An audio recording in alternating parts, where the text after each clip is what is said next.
Hello मेरे प्यारे developers. तो आज की वीडियो होने वाली है जावास्क्रिप्ट के सीरीज के ऊपर। यहाँ हम पढ़ेंगे आज जावास्क्रिप्ट में एपीआई फैचिंग किस तरीके से होती है।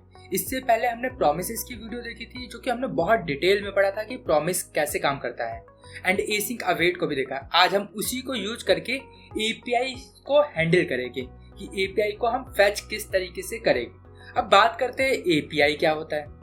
एपीआई की फुल फॉर्म तो होती है सिंपल सी एप्लीकेशन प्रोग्रामिंग इंटरफेस। ये करता क्या है? एपीआई बेसिकली एक रेस्टोरेंट में एक वेटर की तरह है, जिसे हम ऑर्डर देते हैं और वो हमारे लिए सामान लेके आता है। वैसे ही जावास्क्रिप्ट के अंदर एपीआई किस तरीके से काम करती है, जैसे कि हमने एपीआई को कॉल किया, मतलब कि एपीआई से रिक्वेस्ट करी हमने, एंड बदले में वो हमें कुछ चीज ला के देगा। ठीक है, कोई टास्क परफॉर्म करके देगा। जैसे कि यहाँ पे हम एपीआई को हम रिक्वेस्ट करते हैं कि मुझे यूजर का डेटा चाहिए, तो मैंने यहाँ से रिक्वेस्ट भेजा एंड वहां बैकएंड से अब कुछ काम होगा और वो मुझे यूजर का डेटा ला के देगा। जो भी वो ला के देगा उसको हम रिस्पॉन्स बोलते हैं, और जो भी हम भेजते हैं उसको हम रिक्वेस्ट बोलते हैं। अब यही चीज हम पढ़ेंगे। देखिए, fetch API is a modern way to make HTTP request. HTTP request भेजते हैं किस तरीके की होती है? गेट होती है, पोस्ट होती है, पुट होती है एंड डिलीट होती है, और भी एक दो तरीके की होती है, लेकिन मेनली हम इस चीज को यूज करेंगे और वो भी ज्यादातर हम बैकएंड में यूज करेंगे। अभी हम ज्यादा कुछ ये सब नहीं देखेंगे कि होता क्या है। सिंपल सा समझ लो, आखिर सारे ये जो है रिक्वेस्ट के काम क्या करते हैं। गेट मतलब कि हम कोई एपीआई से डेटा लेंगे, ठीक है, कोई डेटा हमें आएगा। अभी तो आपको समझ नहीं आ रहा होगा, अभी हम कोड में भी करके देखेंगे।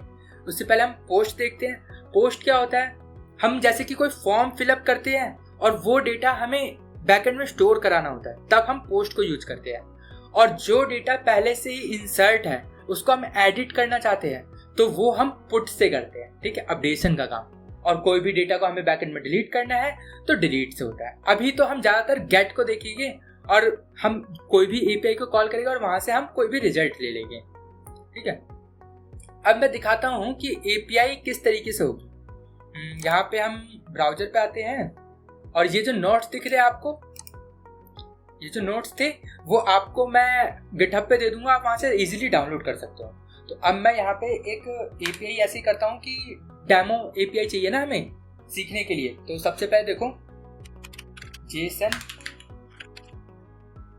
जेसन प्लेस होल्डर की वेबसाइट पे आ जाओ, एंड यहाँ पर ये देखो वेबसाइट हमारी ओपन हो गई है और यहाँ कुछ तरीके की एपीआई दे रखी है। ये देखो, जैसे कि ये पोस्ट की दे रखी है, कमेंट्स की दे रखी है, एल्बम की दे रखी है, फोटो की दे रखी है, टू डू लिस्ट और यूजर की दे रखी है। सबसे पहले मैं यूजर को ओपन करता हूँ। ये यूजर मैंने ओपन किया है एंड यहाँ पर कुछ अजीब सा डेटा मुझे शो हो रहा है। ठीक है, सिंपली ये जो है ना यूआरएल, इसी को यूज करके हम ब्राउजर पे भी एपीआई को कॉल कर सकते हैं, लेकिन हमें क्या करना है, जावास्क्रिप्ट से यूज करना है। और ये जो डेटा आया है इसको हमें लेके आना है।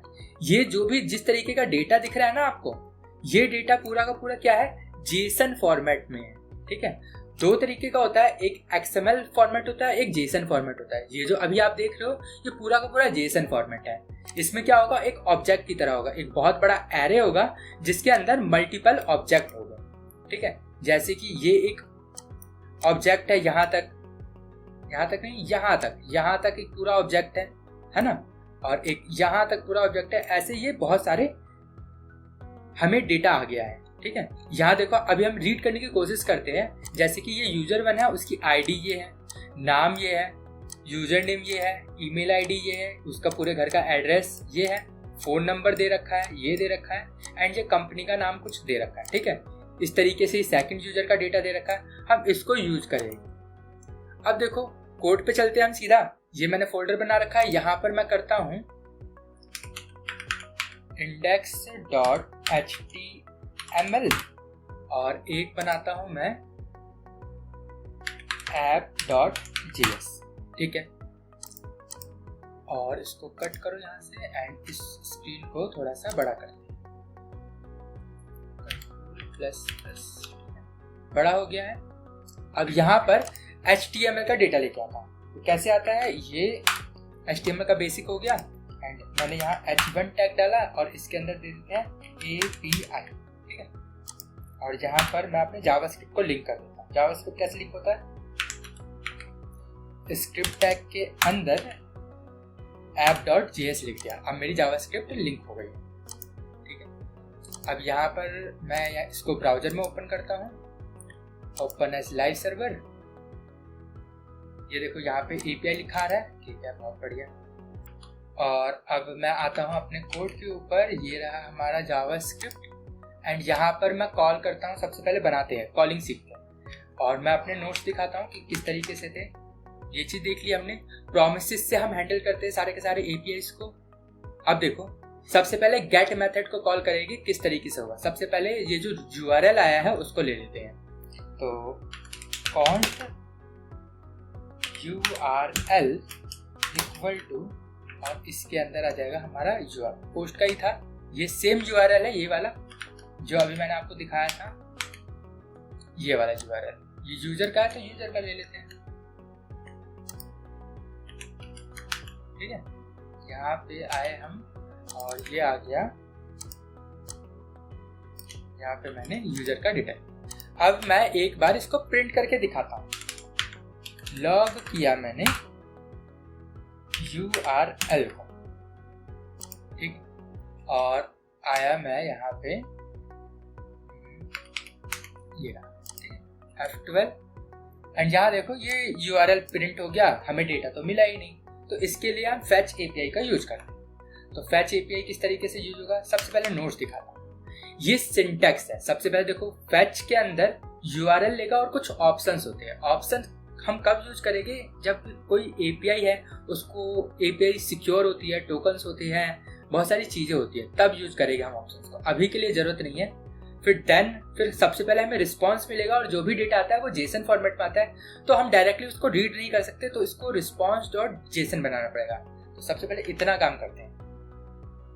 मैं आया यहाँ पे, मैं लिखा fetch URL, एंड इसके अंदर डॉट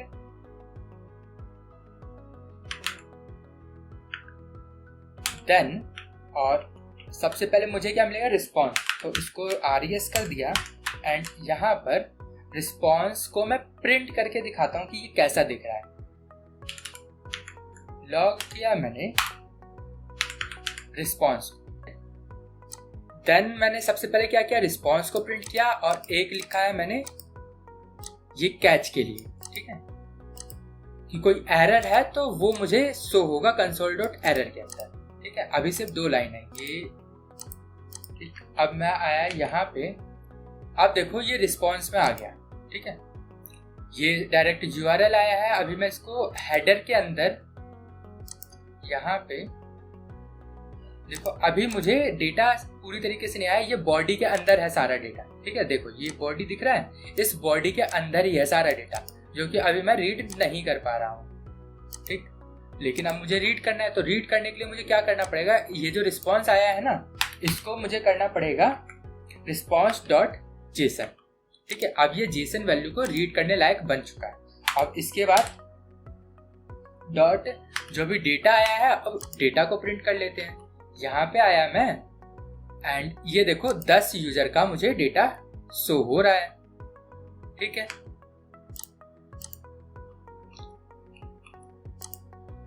और कोई एरर आएगा तो मुझे यहाँ एरर में शो होगा। तो एरर के लिए मैं क्या करता हूँ, ये URL को मैंने गलत कर दिया, अब आएगा एरर। यहाँ देखो एरर आया, इसको मैं रिलोड करता हूँ, एंड यहाँ पर देखो एरर आ चुका है कि तुम्हारा लिंक ही गलत है, 4 नंबर पे ये गलत है, ठीक। एरर इसको ठीक करते हैं, एम कर दिया, और ये देखो डेटा आ गया है, ठीक है। अब देखो ये हमने प्रोमिसेस की मदद से डॉट देन और डॉट कैच का यूज करके हमने API को कॉल किया था। ये था बुरा वर्जन API को कॉल करने का। अब अच्छा वर्जन कैसे होगा, कुछ नहीं, इसको मैं कमेंट कर रहा हूँ ताकि आपको समझ में आए। एसिंक अवेट हमने पढ़ा था, जो कि लाइन वाइज काम करता है, तो वही हम करेंगे। सबसे पहले हम एक फंक्शन बनाएंगे, एसिंक फंक्शन, ठीक है। तो देखो कॉन्स्ट, मैं fetch API नाम से मैंने फंक्शन बनाया, एसिंक फंक्शन होगा, ठीक है। एंड इसके अंदर अब मैं ट्राई एंड कैच के अंदर अपने सारे डेटा को ले लूंगा, ठीक है। और यहाँ पर देखो इसने दे दिया है कॉन्स्ट रिस्पॉन्स आया, और अवेट लगा के एपीआई को फैच कर लो। ठीक है, एपीआई फैच करने में कुछ समय लेता है, इसलिए अवेट कर दिया। अब अवेट करके जेसन में कन्वर्ट कर लिया इसको। ठीक है, जिसको कन्वर्ट करने में टाइम लगता है, और डायरेक्ट इसको लॉक कर दिया। और कोई एरर है तो यहाँ पे हमें एरर शो हो जाएगा। तो यहाँ पे मैं दिखा देता हूँ आपको। लोड किया मैंने, अभी तो कुछ आया नहीं। क्यों नहीं आया भाई? क्योंकि मैंने इसको कॉल ही नहीं किया था फंक्शन को। तो कॉल कर लेते हैं। अब रिलोड करते हैं, ये देखो 10 यूजर का डेटा आ गया है ना। लेकिन मुझे क्या चाहिए? मुझे सिर्फ नेम चाहिए। तो क्या कर सकते हैं, डेटा डॉट नेम कर लेते हैं। क्या नेम आएगा? नहीं आया। क्यों नहीं आया? यहाँ देखो, ये एक तरह का वो है, इसके अंदर 10 यूजर है, 9 यूजर है, 1 से लेके नहीं 10 यूजर है, 0 से लेके 9 तक। मुझे सबका नेम चाहिए। तो यहाँ पे अगर मैं इस तरीके से 0 डॉट नेम डालूं तो क्या हुआ? तो पहले का नाम आ गया, लेकिन सबका नेम चाहिए तो इसको एक लूप में चलाना पड़ेगा। ठीक है, इस तरीके से हम कर सकते हैं। मेन कंसेप्ट यही था कि एपीआई को कॉल किस तरीके से करते हैं। तो इस तरीके से एपीआई को कॉल करेंगे और डेटा को हम फैच कर लेंगे। सिंपल सा था, 3 लाइन का कोड है, आपको डेटा मिल जाएगा। अब अगली वीडियो में हम पढ़ेंगे कि एपीआई को फैच करके एक पोकेमोन का प्रोजेक्ट बनाएंगे जिसमें बहुत सारे पोकेमोन कार्ड रहेंगे। ठीक है, तो अभी के लिए इस वीडियो में इतना काफी है। अगली वीडियो आप जरूर देखना, उसके अंदर हम एक प्रोजेक्ट करेंगे और एपीआई फैचिंग को और भी बहुत अच्छे से हम डिटेल में करेंगे। ठीक है, तो तब तक के लिए गुड बाय, सायनारा।